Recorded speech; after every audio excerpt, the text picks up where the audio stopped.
కొన్ని సినిమాలు కేవలం థియేటర్లో అలా పడి ఇలా వెళ్ళిపోతాయి. కానీ మరికొన్ని సినిమాలు మాత్రం ప్రేక్షకుల హృదయాల్లో శాశ్వతంగా గూడు కట్టుకుంటాయి. కాలం మారుతున్నా, తరాలు మారుతున్నా ఆ సినిమాల మ్యాజిక్ మాత్రం అస్సలు తగ్గదు.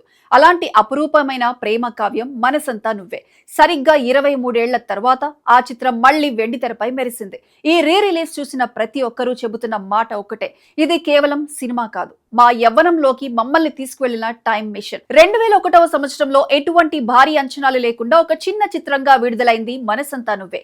అప్పట్లో ఎవరు ఊహించలేదు ఈ సినిమా తెలుగు సినీ చరిత్రలో స్వచ్ఛమైన ప్రేమ కథకు ఒక నిఘంటువులా మారుతుందని. ఒకవైపు కడుపుబ్బా నవ్వించే వినోదం, మరోవైపు గుండెని పిండేసే భావోద్వేగం, వీటన్నింటికీ తోడు ప్రాణం పోసిన సంగీతం. ఈ అద్భుతాన్ని వెండితెరపై ఆవిష్కరించిన జంట ఉదయ్ కిరణ్, రీమా సేన్. వారి మధ్య ఉన్న కెమిస్ట్రీ అప్పట్లో కుర్రకారుకు ఒక తీపి కళ. ఇక ఈ కథకు ఆత్మను అందించింది సంగీత దర్శకుడు ఆర్పి పట్నాయక్ స్వరాలు, సిరివెన్నెల సీతారామశాస్త్రి కలం నుంచి జాలువారిన అక్షరాలు. నిర్మాత ఎంఎస్ రాజు నిర్మించిన ఈ ప్రేమ ప్రపంచం వాలంటైన్స్ డే స్పెషల్ గా రీ రిలీజ్ రూపంలో మళ్లీ ప్రేక్షకుల ముందుకు వచ్చి కొత్త రికార్డులను సృష్టిస్తోంది.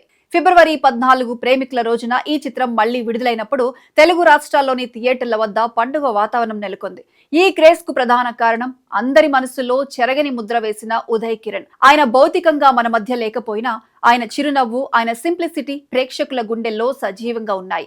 రీ రిలీజ్ పోస్టర్ రాగానే ఉదయ్ కిరణ్ కుటుంబ సభ్యులు మాట్లాడిన మాటలు అందరినీ కదిలించాయి. ఆయన జ్ఞాపకార్థం తమ సొంత జ్ఞాపకాలను నెమరవేసుకోవడం కోసం ప్రేక్షకులు థియేటర్లకు పోటెత్తారు. దాదాపు 60 పట్టణాలు, 150కి పైగా స్క్రీన్లలో 335 షోలు ప్రదర్శించబడగా అత్యధిక చోట్ల హౌస్ఫుల్ బోర్డులు దర్శనమిచ్చాయి. 23 ఏళ్ల పాత సినిమాకు 35,000 టికెట్లు అమ్ముడవడం అంటే అది ఆ సినిమాపై ప్రేక్షకులు కురిపిస్తున్న అమరమైన ప్రేమకు నిదర్శనం. వసూళ్ల పరంగా కూడా ఈ చిత్రం ట్రేడ్ వర్గాలను ఆశ్చర్యపరిచింది. తొలి రోజే దాదాపు 50 లక్షల నెట్, 75 లక్షల గ్రాస్ వసూళ్లను సాధించి సత్తా చాటింది. 2026లో వస్తున్న కొత్త సినిమాలతో పోటీ పడుతూ ఒక పాత సినిమా ఈ స్థాయి వసూళ్లు రాబట్టడం అరుదైన విషయం. రెండో రోజు కూడా అడ్వాన్స్ బుకింగ్స్ అదరకొట్టాయి. ప్రేక్షకులకు గణాంకాలతో పనిలేదు, వారికి కావాల్సింది ఆనాటి పాటల మాధుర్యం, ఆ పావురాల అమాయకత్వం. అప్పట్లో 5 కోట్ల బడ్జెట్ తో రూపొంది 16 కోట్ల షేర్ వసూలు చేసిన ఈ చిత్రం నేటికి తన గ్లామర్ తగ్గలేదని నిరూపించుకుంది. థియేటర్లో సినిమా చూస్తున్నప్పుడు యువత నుంచి పెద్దల వరకు అందరి కళ్ళలో ఒకే తన్మయత్వం కనిపించింది.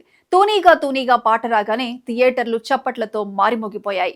ప్రతి సన్నివేశం ఒక చిరునవ్వును, ఒక మధురమైన నొప్పిని గుర్తుకు తెచ్చింది. మనం కోల్పోయిన స్వచ్ఛమైన యవ్వనాన్ని మళ్లీ మన కళ్ల ముందు ఉంచిన ఈ చిత్రం సినిమా అనేది కేవలం వినోదం మాత్రమే కాదు, అది మన జీవితాల్లో ఒక భాగమని మళ్లీ నిరూపించింది.